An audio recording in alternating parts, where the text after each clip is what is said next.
Final Fantasy VII Rebirth is a mind-bogglingly massive game. From a bevy of content to a plethora of unique systems and mechanics, there's a lot going on in the action RPG, which, of course, means there might be some things in your first few hours that you might find a little difficult to fully get in the groove of. As such, as you prepare to dive into the game's offerings, here we've compiled a few tips and tricks that will make the process of easing you into it a little bit smoother. Keep swapping characters during combat. Now let's start with some pointers that you're likely going to be familiar with if you've played Final Fantasy VII Remake. More specifically, let's start with character switching, because it cannot be overstated how crucial it is. Though you may be tempted to just stick to playing as Cloud or only swapping to a different character when a specific situation calls for it, it's crucial to constantly keep swapping back and forth between your active party. Building up your character's ATB bars so they can use their unique spells and abilities is the whole point of Rebirth's combat, and that's something that happens significantly faster when you're actively controlling a character, so keep on swapping.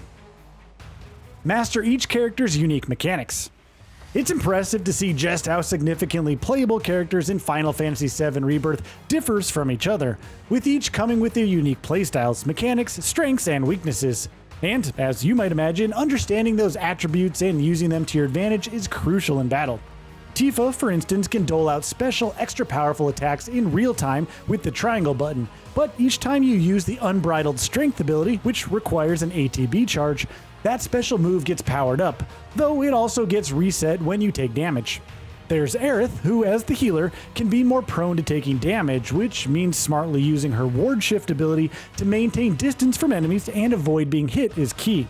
Red 13 comes with a unique mechanic in the form of the Vengeance Gauge, which fills up every time you block an attack, and allows you to unleash special exclusive attacks. Then there's Barret, of course, who's the ranged specialist and best suited to attacking, say, flying enemies, while his overcharge ability can also be incredibly useful in applying pressure to foes. Speaking of which, focus on pressuring and staggering enemies. Like in Remake, combat in Final Fantasy VII Rebirth's combat is hugely reliant on pressuring and staggering foes, especially in boss battles, because that is, of course, when you can really start doing some significant damage to enemies' health bars. And though regular attacks do contribute to that, they don't do it too effectively. The best and fastest way to pressure and stagger enemies is to pinpoint their specific weaknesses and using attacks and abilities that target those, so keep all that in mind. Keep Assess equipped and use it on all enemies.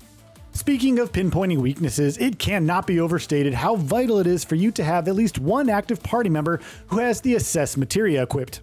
Though you might be tempted to fully deck out your party with healing and damage dealing materia, Assess in particular is something you shouldn't miss, seeing as it's what's used to identify what enemies are weak to, what they are resistant to, and more. Ideally, you should be using Assess on all enemies, but if that sounds like too much of a time sink, at least make sure to do it on the particularly tougher ones, from bosses to mini-bosses to just regular ones that may be higher level than you.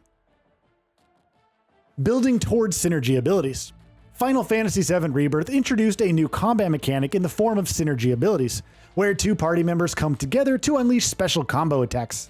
They tend to be incredibly useful, especially in the tougher battles, but building towards them can be a complicated process, at least initially. Each character builds up synergy by using ATB abilities, though only specific ones that come with special icons do that, which means you'll have to pick and choose which abilities to use, if building up synergy is your main objective. Additionally, building up synergy with just one character isn't enough. Both characters need to have built up enough of it before they can unleash a combo attack together, which is, once again, it's important to keep switching characters during combat. Use Folios to unlock elemental abilities that don't use MP. Final Fantasy VII Rebirth overhauls its progression mechanics in a number of ways, chief among them being Folios. Each character has their own folio, and the more you raise your party level, the more unlockable skills become available. From raising your base stats to unlocking new synergy abilities, there's plenty of options available here. Particularly useful, however, are special elemental ATB attacks that don't use up any MP. These are particularly useful for targeting enemy weaknesses and building up their pressure and stagger meters, so make sure each character has at least a few of these elemental abilities unlocked. Keep checking Chadley's combat simulator. Chadley returns in Final Fantasy VII Rebirth, and once again, given how many systems are tied to him, he's a character you're going to be interacting with quite a bit. One system in particular that you definitely shouldn't ignore is his combat simulator, which returns from Final Fantasy VII Remake as well. The simulator keeps adding new challenges with some regularity, and the rewards they dole out can be quite useful, so they're definitely worth tackling whenever you get a chance. Keep in mind, however, that how much you're engaging with the side content, and specifically the open world combat challenges, will determine how many of the simulator's challenges you unlock, which, incidentally, is why it's worth your while to keep engaging with said open world challenges. Smash all boxes. An obvious one, and one that doesn't need explaining if you've played Final Fantasy VII Remake. Throughout Rebirth's world, you'll find small boxes scattered in different places, from wooden ones to metallic ones, all bearing the Shinra logo. When you spot these boxes, smash them with Cloud's Buster Sword. From potions, high potions, and ethers, to Moogle medals to Mako shards to restore your MP, they frequently yield handy rewards. Check for discounted items at all item vending machines. Like its predecessor, Final Fantasy VII Rebirth lets you attain items in a variety of ways, and while you can of course purchase them at regular shops, you'll also find plenty of item vending machines throughout the world, usually during main quests and in dungeons. Each new vending machine will usually have at least one item on offer that's being sold at a discounted price, and it's a good idea to purchase that item as long as you have the gil for it. Even on the rare occasion that you may not have immediate need for that item, it's best to go ahead and buy it anyway, because there's a good chance that it comes in handy later, even if it's for selling it back at a higher price than you purchased it for thanks to the discount. Keep an eye out for environmental cues in the open world. Final Fantasy VII Rebirth adopts an open world approach, and it stuffs that world full of variety of side activities and optional content. You can, of course, just look at the map and follow markers, but there are also plenty of environmental, diegetic cues to look out for in the open world itself, for those who prefer more organic exploration. Chocobo Chicks, for instance, will lead you to rest stops that can be repaired and unlocked as fast travel points. Glowing blocky crystals can be smashed to release wisps that will lead you to summon crystals. Birds can lead you to life springs. Keep an eye out for such cues when you're out exploring.